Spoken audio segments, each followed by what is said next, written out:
안녕하세요. 중위권 전문 입시연구소 입시부 장관입니다. 저번 영상에서는 4등급 학생분들께서 많이 작성하시는 수도권 대학에 대해서 알아보았는데요. 이번 영상에서는 저희 채널을 구독해주시는 5등급 학생분들이 좋아하는 천왕권 대학교에 대해서 알아보도록 하겠습니다. 총 3개 대학을 선정을 했고요.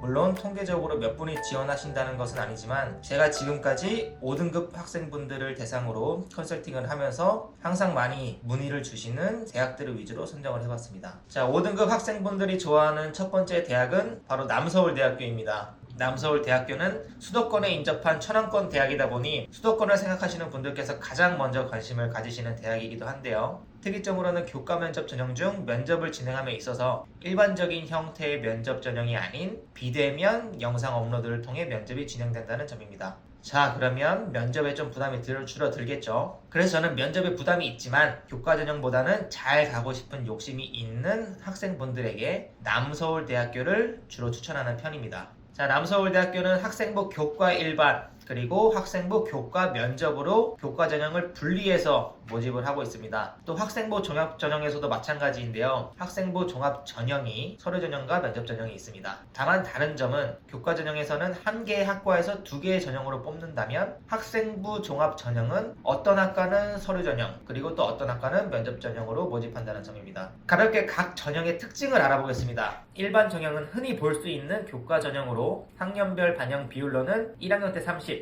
2학년 때 30, 그리고 3학년 때 40으로 성적 산출합니다. 또 점수를 산출할 때 교과 90%와 비교과 10%를 계산하는데요.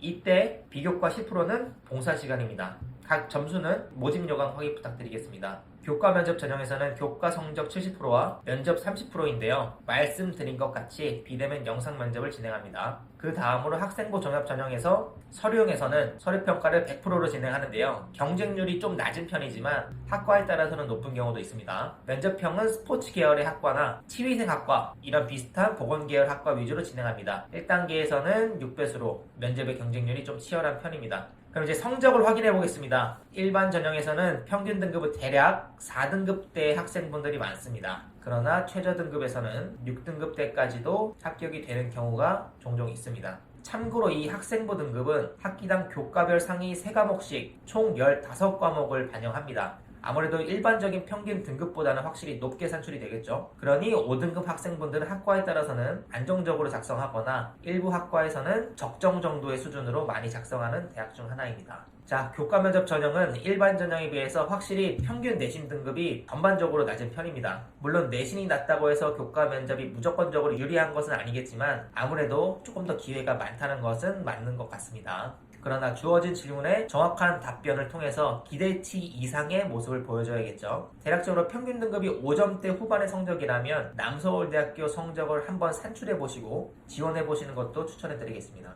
자, 다음으로 학생부 종합전형입니다. 아까 남서울대학교의 학생부 종합전형은 경쟁률이 낮은 편이라고 말씀을 드렸는데 경쟁률이 특정 이하로 낮으면 화면을 통해 확인이 가능한 것과 같이 불합격자가 0명이 되는 학과들도 나오게 됩니다. 빅데이터 경영공학과, 스마트팜 학과 이런 것처럼 0명이 되는 학과들도 나오게 됩니다. 그렇기 때문에 남서울대학교를 희망하시는 학생분들 중에서 만약 성적이 조금 부족하지만 전공 적합성이 어느 정도 준비된 학생분들께서는 경쟁률 기준을 좀 잡고 지원을 고민해봐도 좋을 것 같습니다. 다음으로는 순천향대학교입니다. 아무래도 큰 규모의 대학이다 보니 전국적으로 높은 인지도를 보여줍니다. 남서울대학교는 교과 면접, 그리고 종합전형에서도 일부 전형은 면접 전형을 진행한다는 점에서 아주 유사한 전형 구조를 갖춘 그런 학교입니다.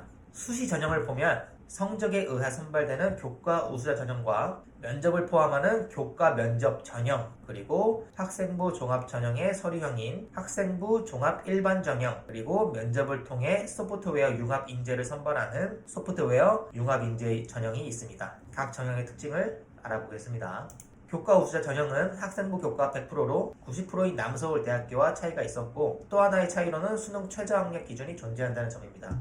최저 기준을 보시면 간호학과를 제외하고 보건행정경영학과나 의료생명공학과 등의 보건계열에서는 한개 영역이 4등급 이내이고 그 외의 모집 단위에서는 한개 영역 5등급 이내인 것을 확인할 수 있습니다. 최저가 있는 경우에는 작년과 같은 경우에 최저만 맞췄을 때 합격 난이도가 눈에 띄게 낮아지는 학과들도 있었으니 입시 결과를 확인하시면서 신중하게 학과를 선정하시는 것을 추천드립니다. 그 다음으로 교과 면접 전형입니다. 1단계 5배수로 면접 경쟁률을 한정 지어주지만 면접이 40%로 면접의 영향력이 작지 않은 편입니다. 그러나 면접은 5분 정도로 긴 시간은 아닌데요. 짧은 시간 동안 명확하게 학업 의사와 질문에 답변하는 연습을 집중적으로 하셔야 합니다. 어떤 질문이 있는지 보겠습니다. 학과 지원 동기나 학과 관련 교과 활동을 물어보고 향후 진로에 대한 내용과 학업 계획 등을 주로 물어보고 있습니다. 아무래도 명확한 컨셉을 잡고서 해당 컨셉에 관련된 기존에 했던 활동이나 앞으로 해야 할 부분들에 대해서 짧지만 임팩트 있게 하는 방법을 연구해보면 좋을 것 같습니다.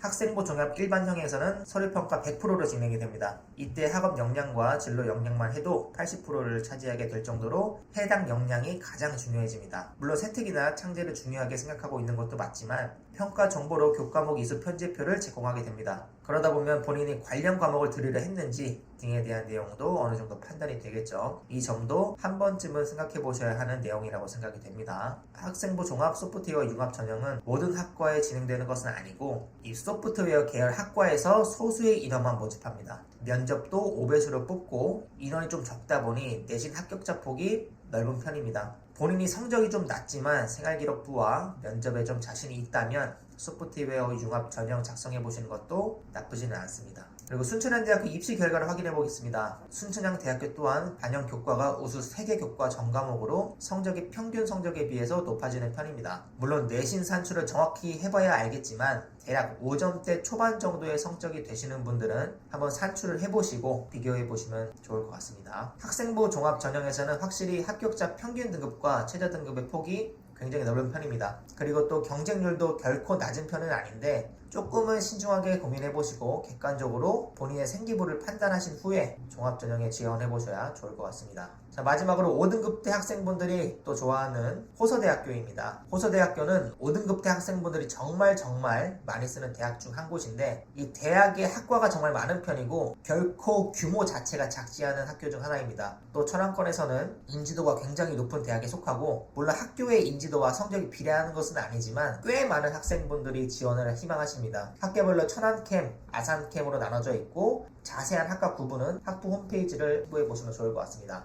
자, 호서대학교 수시 전형은 간단하게 대표적으로 교과 전형인 학생부 전형 그리고 종합 전형인 호서 인재 전형이 있습니다. 같이 이제 특징을 한번 살펴보겠습니다. 학생부 종합 전형에서는 교과 성적 산출을 산출 과목 중에서 상위 12과목 그리고 진로 선택 과목 상위 3과목을 반영하고 최저는 없습니다. 또 호서 인재 전형은 1단계에서 5배수를 선정하는데 매년 경쟁률이 좀 낮은 편에 속합니다. 그러다 보니 1단계에서 경쟁률이 5를 아예 넘지를 못해서 전원이 1단계를 합격하는 사례도 번번이 발생합니다. 자, 그럼 성적을 함께 한번 보겠습니다. 호서대학교의 성적은 확실히 앞서 보았던 순천향대학교에 비해서 조금은 낮은 편인데요. 물론 학과마다 그 정도의 차이는 있겠지만 교과 산출 방식에 의해 성적이 높게 나오는데도 입시 결과를 보면 5등급대나 4등급 중반 정도에서 평균 등급이 나오거나 최저 등급에서는 6점대의 학과도 나오기도 합니다. 교과 전형을 작성할 때 산출을 당연히 한번 해보셔야겠지만 5등급 초중반 정도의 학생분들은 아마 산출이 좀 잘 되신다면 호서대학교를 안정권 정도로 생각을 해보시고 작성을 해도 좋을 것 같습니다. 자, 그러면은 5등급 후반이나 그보다 조금 더 낮은 학생분들 같은 경우에는 호서대를 쓰면 안 되느냐? 그렇지도 않습니다. 호서대학교의 경우에는 종합전형인 호서인재 전형 경쟁률이 좀 낮은 편이라고 말씀을 아까 드렸습니다. 해당 표는 호서인재 전형이 입시 결과표인데요. 경쟁률이 1점대 정도가 나오면서 지원자 전원이 합격하는 경우도 상당히 많이 나오고 있습니다. 그러니 희망을 버리지 마시고 꼭 다시 한번 본인의 성적이 낮더라도 가능한 방법을 찾아보시는 것을 추천을 드리겠습니다. 지금까지 총 3개의 대학에 대해서 이야기를 나눠보면서 오늘은 5등급대 학생분들이 어느 정도 학교를 많이 작성하고 있는지 알아보았는데요. 물론 5등급 초반에서 후반의 학생분들에게 최대한 폭넓게 도움이 되는 내용을 공유를 좀 하려고 하다 보니까 대학의 폭도 넓어지는 것이 좀 있었습니다. 최대한 짧은 영상이지만 자세한 내용을 찾아뵙고 싶어서 이렇게 여러 대학을 알려드리지 못하는 점은 양해를 좀 부탁드리겠습니다. 현재 수시 컨설팅을 저희가 활발히 접수받고 있으니 영상 외에도 좀 자세한 상담이 필요하신 분들은 컨설팅 문의를 해주시면 감사드리겠습니다. 물론 구독과 좋아요 그리고 알림 설정만 하시더라도 최대한 도움이 되는 내용 전달 드리도록 항상 노력하는 입시부 장관 채널이 되겠습니다. 감사합니다. 지금까지 중위권 전문 입시연구소 입시부 장관이었습니다.